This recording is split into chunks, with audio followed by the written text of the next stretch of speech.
this is better than the last two movies, but that's really not that hard to do. Even though when the Terminator Salvation came out, I gave that a full price, but we won't talk about that. Martin coerced me into doing that. But this one right here, it is almost like wiping a clean slate. This really centers on Kyle Reese, played by Jai Courtney. And we're traveling mostly with him, again, back in time where he's trying to prevent Sarah Connor from being killed so that John Connor, who's leading the revolution of the humans against the cyborgs and robots, except this time, going back, they see Sarah Connor. She's like, bitch, I don't need you. True. Shit, this is a new age. I can take care of myself. In fact, I'm about to save your ass, which she does several times. So what you see here is that they're able to play with time in some places. And not only are they going in and repeating certain events, but the director went in and actually, you could tell he did his research. He looked at little details to see like, all right, maybe I can't make these people from the first one look the same and don't want to. It's a different timeline. But as many details as I can get right, such as Arnold Schwarzenegger, a young Arnold Schwarzenegger, in this clip that you're about to see, they actually get that down. It's an impressive effect. And they're also, the scene works that I'm about to show you because it's a great way of introducing some of the new elements that they have. Yeah, I think this guy's a couple cans short of a six-pack. Your clothes. Give them to me. Now. You won't be needing any clothes. Oh, shit! Oh, shit! It's him!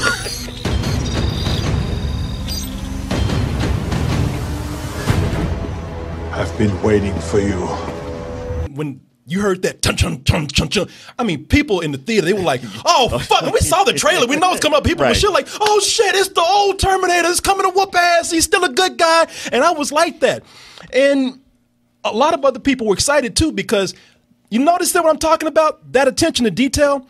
Now, it's not the same guys, but you can see it tried to do as much as they can to bring that in. And some people were upset about that because they're saying, even though I thought it was a cool thing not to try to repeat it to a T, some people are like, man, why didn't you bring Bill Paxton back and make him young? Yeah, Nice probably because he said no.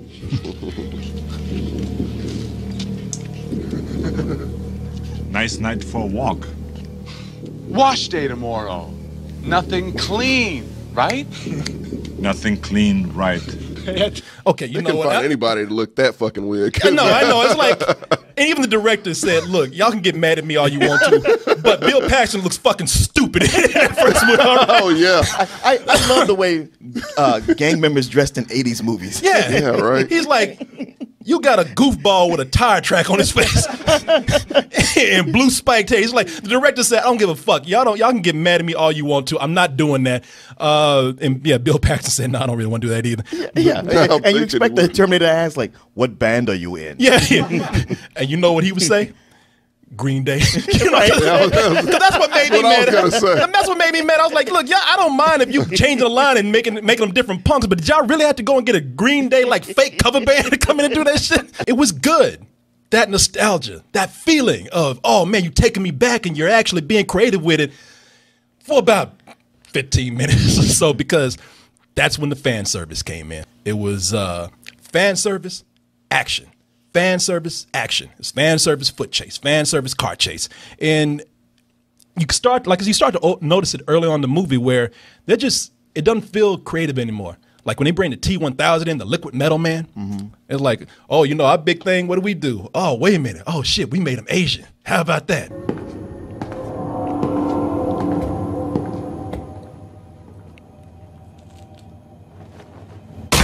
Shit.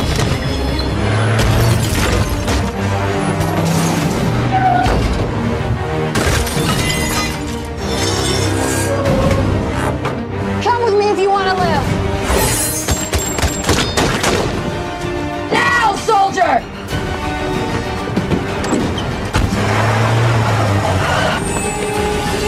And see, you got the thing there like, oh, in this timeline, they got him in the eye, just like they did in Terminator 2. And, oh, she said the big line, come with me if you want to live. It should have been a lot cooler knowing that Sarah Connor was the one in control of that situation. But because they're pouring on all the fan service in that part, it felt like they were taken away from some of the more original parts of what they could have done. I don't know that I necessarily agree with where you're coming from. Well, fuck you then. No, I'm kidding, You gonna man. say that every time? Yes, I am, because I don't like you just like this movie. Then. But it's a different timeline, man. Because it's not fan service just for fan service. It's to set up, because this all happens. Everything you see in the trailer, you're like, man, fan service. It's like, no, it's the first 20 minutes because it's setting up that this is an alternate timeline where there's a lot of things that are exactly the same, but there's little differences here and there. And that's just setting the ground for everything. It's like, yeah, there's going to be a lot of stuff that's familiar, but don't expect this to go every place you think it's going to go, like the other movies did. Maybe I just felt the shallowness of that scene because in addition to all the fan service, in addition to, you know, repeating the same lines, they did something that you always hate too. Product placement. And this is some of the most blatant product placement I've ever seen. Like they spent more time on this dude's Nike shoes than they did him escaping. Look at this. Oh yeah, got them Nike Skynets. Right I don't know if you remember this, but that was an iconic scene from the first movie. That long? Yeah.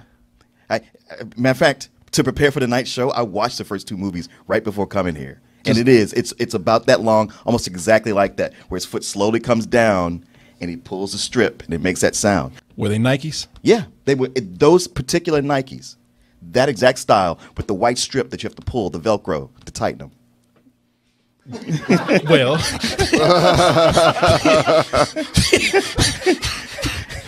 anyway. God damn, I knew we should have watched that movie before I came here and tried to talk to you. I just knew you wouldn't watch the movie beforehand. And I wasn't going to, and then I discovered like, oh, I got time. I can actually squeeze both of them in before. And talk shit to Corey, yeah. and just shut him down on every point that he makes. That wasn't my goal. Damn, you were like a Terminator. You were like a Terminator come back to stop me. I'm gonna watch this movie so I know what he says so I can just stop him at every turn. All right, fuck you. I'll give you that. I'll give you that. All right, you know what? That's fine. Shut the fuck up. Thing is, you would agree with me before he said anything. You were like a dude in church where I was like, man, they putting that product placement there. He was like, wow,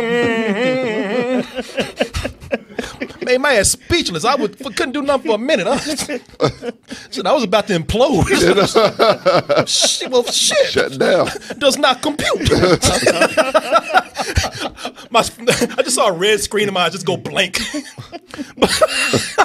What I like about this movie a lot, and I'm sure Martin and I can be in agreement on this very much, is that I love Schwarzenegger in this. And I'm a big Schwarzenegger fan anyway. Sure. But you got to admit that in this movie, he's probably the emotional center of it. Absolutely. Yeah, in this film, he's a father figure now. And it feels real, but the relationship between him and Emilia Clarke, without spoiling, well, how much more can I spoil than the trailer already did? But he's adopted her as a Terminator and has sworn to protect her whatever life you can say he has, and her for the rest of her life or as long as he's around. It's a playoff of what they did in Terminator 2, where he was kind of like, he was close to fulfilling that role for John Connor. He was young. Yeah. And even Sarah was like, you know what? This has been the most he's had of a father because I dated all these losers up to this point. And it's almost like they took that and said, like, hey, let's just run with it, where he's, her father figure the whole time, her protector. And what makes it cool is that you feel that emotion, you feel that protection, you feel that bond, you even feel the humor in this without him ever having to emote a whole lot. It's not because he's acting badly or anything, it's because of what the character calls for, and I think that makes Schwarzenegger the best actor in the film. The 1984 John sent you to, it no longer exists. No, this is all wrong, all right? John sent me here to save you. From the Terminator that was sent back to kill me, I know, but we already took care of him. Shit! Wait. Yeah!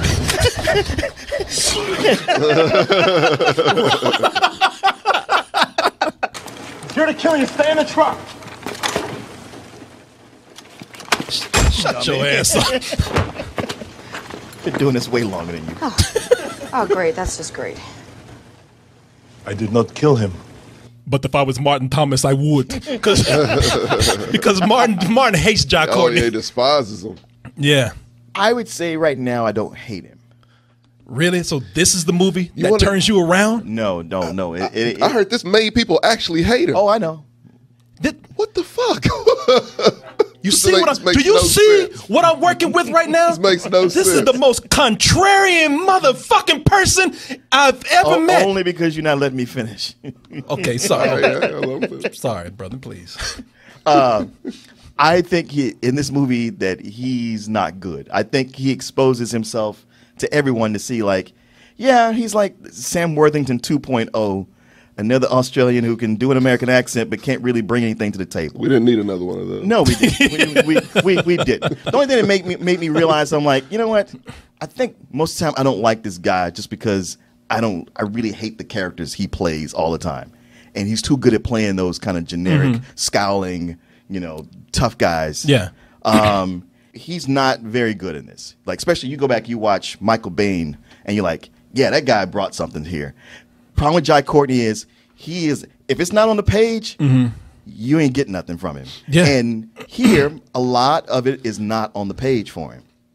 You know that Sarah Connor and Kyle Reese, they're the love story here. It's an action film, but there's a love story here. And Jai Courtney and Emilia Clarke, I'm not even saying she's bad. She just when she's working with him in a script that just doesn't allow them to have those moments, it's a bad combination, and we don't get that. You can't bring yourself to call the Khaleesi bad is what it is. But man, I cannot. but both of them are pretty flat here. I mean, it you feels dare like, insult my queen? It feels like she's trying, but she ain't got a whole lot of range either. And he's below her. Like, the thing is, yeah, they are the heroes of the movie, and yet her. Well, she's Sarah Connor. You want Sarah Connor to win only because you know that character. Him, you just kind of like, man, if I'm honest with myself, I kind of don't give a fuck whether you live or die. It really is like that, man. I mean, Schwarzenegger is really what's, he's the centerpiece. When he comes on and he very subtly says something or does something funny, it works. He's the most charming fucking Terminator there has been. Like, you want one. You want one. You want one for your daddy. Yeah. You remember how your daddy was mean to you? Yeah. And you had those other daddies that they were, like you had other daddies that were, they weren't always happy. They weren't always laughing. They weren't jovial, but they were never mean to their kids. Right. They stuck by their kids. They have in the movie doing certain things where he's becoming more emotional. Like they make him smile, it's like, and that's scary. But when you see it in the movie, it's like, wow, that's endearing, man. Yeah. My father was actually like this. We had company that would come over, like my auntie would come over, and my father had to force that fucking smile to come out. Did you hear it squeak? Yeah, you actually heard that. Had to get some WD-40 on it. Like, my dad just wanted to watch the game, but the preacher would come over, and my father would be like, "Hey, Pastor, how you doing today, brother? Be glad the motherfucker get the fuck out of my house." My cheeks are hurting. Yeah, what is this? Get this motherfucker out of here. I look at scenes in here where I say, yeah, it did fall apart in the second half, not even like the third act. That's when it hit that pattern of, doing just a standard chase after every other scene of either, meaningless setup or fan service. And especially the scene with this scene with the bus right here, this was so pointless to me. And it was that kind of scene where they just did it because they want to fucking do it. I mean, you look at this, okay, yeah, we can take Schwarzenegger driving through traffic, hitting cars, getting knocked around. But this right here, this scene on the bus. Where is he? Do you see him?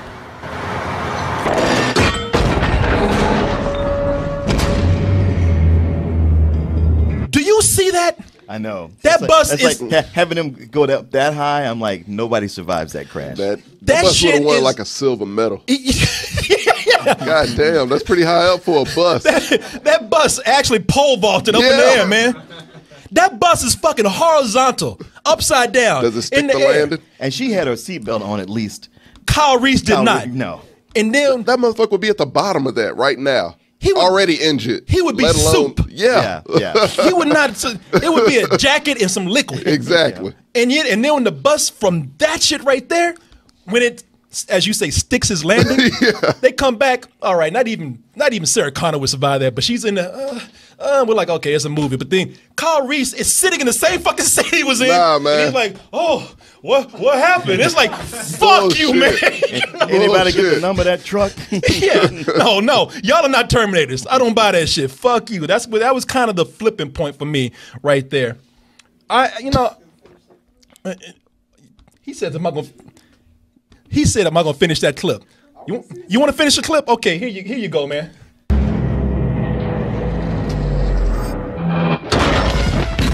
Whoa, glad we just went that extra mile for that. Fuck this, man. You said Shit. This irritates me so much because there's so much potential that this movie has. And the last thing that pisses me off, that really, really pushed me over right here, and this before I even got into the movie, because I said, you know what? I'm going to give this film the benefit of the doubt that they have something in store that I don't know. This trailer didn't spoil it for me, but no, I have to pose the question, who is the fucking moron that was part of their marketing team? Who is the fucking idiot that went in and edited this trailer? Because you've seen the trailer. If you haven't seen the trailer, don't watch what I'm about to show you right now, because they spoil something huge in this movie. Hi, Mom. How can you be here? What are you doing? John!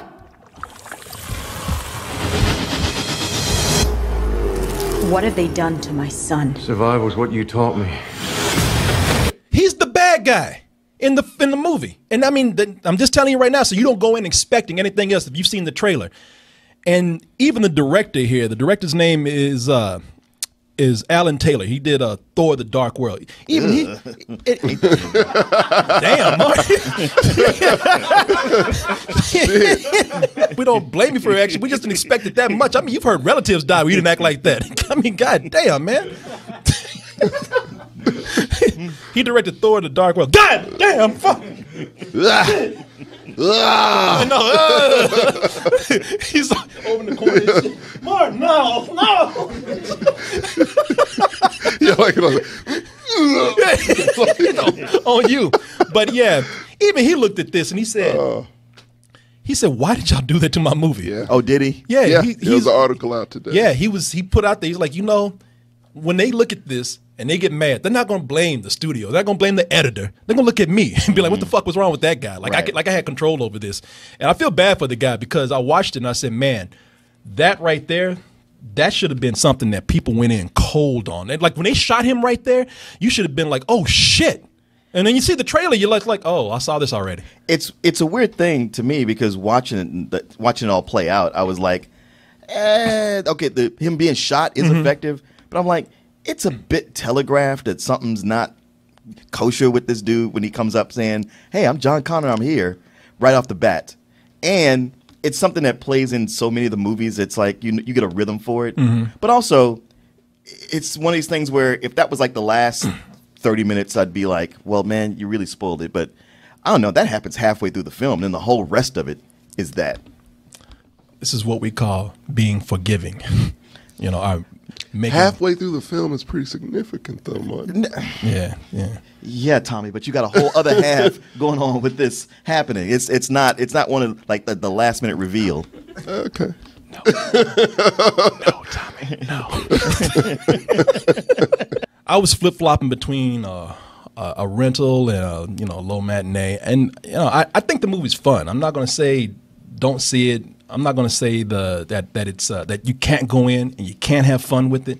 There's a lot there to enjoy. I just think with this right here, when you had two movies that are considered classics, especially one that was an innovative film, for this to come in and just have so many missteps, so many missed opportunities, there's a lot of disappointment there.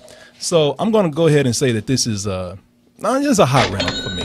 Okay. Well, I mean, you see it as like, wow, you had these two iconic movies and you come in with this disappointment's kind of messed up. And I'm like, yeah, you had those two iconic movies and then you had, a much lower step and then just stepping your foot in some shit. But over the last couple of days, thinking back to it, I'm like, yeah, it wasn't really all that great though. I mean, the stuff that's good, I really liked. And there's a lot of things in there that's kind of like, meh. Ultimately, I come down to just I still liked it a shade better than you. This is the most confusing thing. I'm like, I liked it. I didn't like it. But that's how it was for me. When I first came out, I was excited about it, and then more I was like, okay, so what's your rating then? It's a low matinee. He got confused himself. Yeah, I did. With all the ratings going, I was like, wait, what happened? He didn't know what the fuck. He even lost his own path on trying to find out what that was. Yeah, better than sex. Wait, what I say? So if you would have like reviewed this same day, you probably would have given this like a higher matinee. Yeah, full price. See, given. Yeah. You know. What is it with you guys in these Terminator movies? I gave it a rental, man. Don't blame me. Okay. You know, y'all are hypnotized by that shit like immediately afterwards, and then. You know what I think he really did? What? I think his whole thing was he went on Rotten Tomatoes and saw that it was tracking. Now you know he hates Rotten. You know that's a fucking lie. he watches he lives to talk shit to Rotten Tomatoes, and that's what happened. He saw that it was tracking about 20-something%, and he's like, you know what? Just because it's Rotten Tomatoes, I got to give it a higher rating. I got to champion this fucking movie. I know how you are, man. It's all right, buddy. Shut up.